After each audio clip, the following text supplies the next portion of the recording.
Okay, this is going to be a short one. This is Mandy. The reason it's a short one is I really don't want to spoil it. It's like trying to explain it is going to be insane, so I'm not even going to try too much.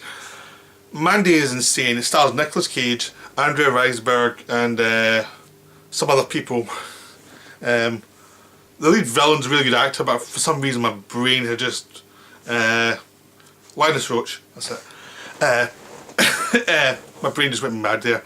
Yeah, it's Pan Cosmatos directed it. I can't remember if that's the right name, but it's a strange film. It's very strange. I'm doing this rather than doing the Alan Clark ones. I've seen the films now. I'm going to start doing them again next week. It's just I'm still working it out.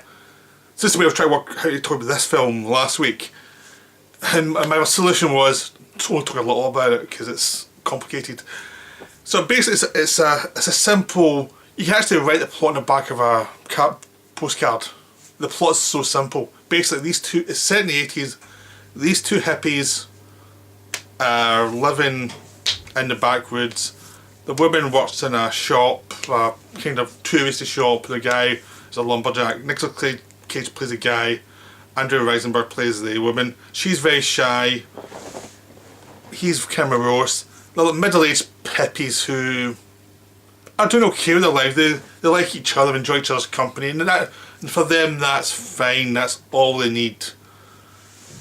You don't see much of the outside world, and it's an alternative reality, really. Ultimately, I mean, they don't care that much about the real world. They care about how the characters fit into the world. The film's not about the real world. But the film is set in the backwoods where the cult leader, Linus Roach, is just this weird, spaced out guy on a lot of drugs. He spots Mandy, Andrew Riseborough, she's just walking home. He spots her and gets obsessed by her. So he decides to get his cult together and they're going to attack her house so he can seduce her. Which means beating up Nic Cage character and kicking the crap out of him, and once Mandy keeps turning him down, he kills her. And they think they've left Nic Cage for dead. But luckily Nic Cage has a bit more gumption about. He's not the hippie he seems to be. He's got a little more, probably darker past than we know of. He escapes from the hanging situation where he's at. They've left him just to die. He escapes. He buries the body. Goes to his friend to find some weapons, which tells you he knows more about weaponry than he thinks. And then he goes for revenge on the people who did it. Now that may seem a normal kind of 70s exploitation movie, but the way it's done is so different. I said earlier it takes place in the real world. It doesn't. I mean, it references Ronald Reagan and stuff, but it feels like it's post-apocalyptic, like something's happened and people are going mad in drugs and people are just doing their own thing. There's not much law. Even before Linus Roach shows up, you spend time with Mandy, the Nic Cage character, and you find out more about them. And she's kind of witchy quality to her. Even before Linus Roach shows up, it's almost like the rest of the movie is a dream of hers. So she might not even die. She might even be a dream of what could have happened because she reads all this trashy fantasy novels, and she draws all these things, paintings of fantasy things.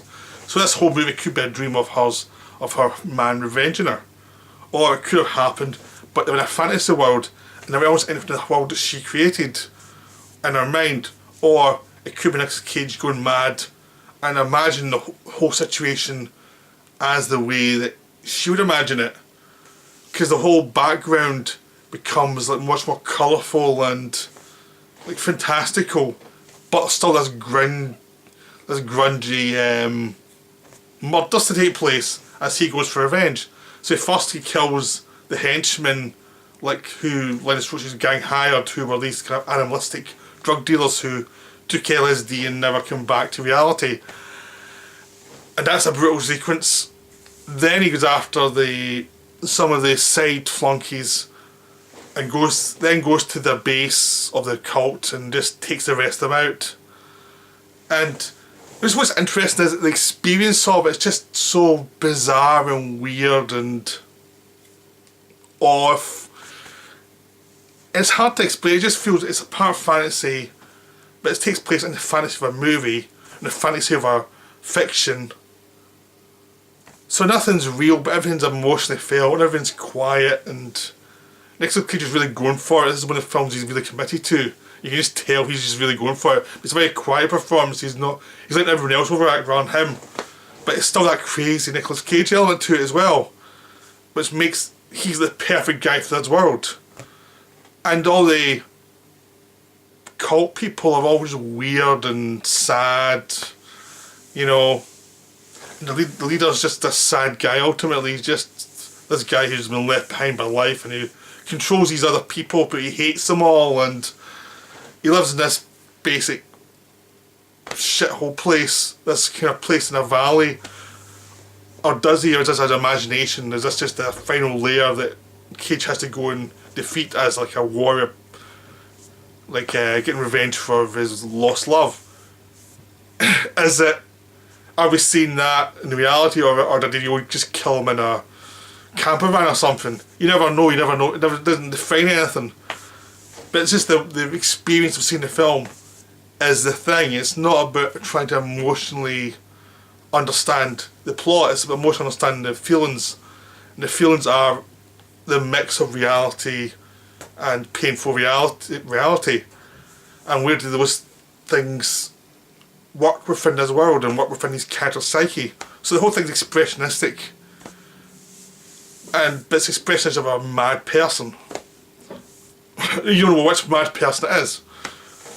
But that's all I'm saying about the film. You should just really go see it. Any more, I'd have explained too many of the things that happen. These are just the stuff I'm telling you about that you can tell from the trailer.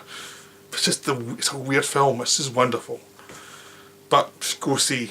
So that's my last video for this week. But I'll be back the week after with more De Palma stuff, and there'll be the Alan Clark stuff. I'm also thinking of doing something which will be a series of, I've got these Asian films like from Takashi Miike and Godzilla films, which are Japanese films. I don't have a subtitled version of them, so I'm thinking of doing Asian films with subtitles series and see how I get on with those. So that may come. Well, I hope you enjoyed this, and I'll see you later. Okay, bye.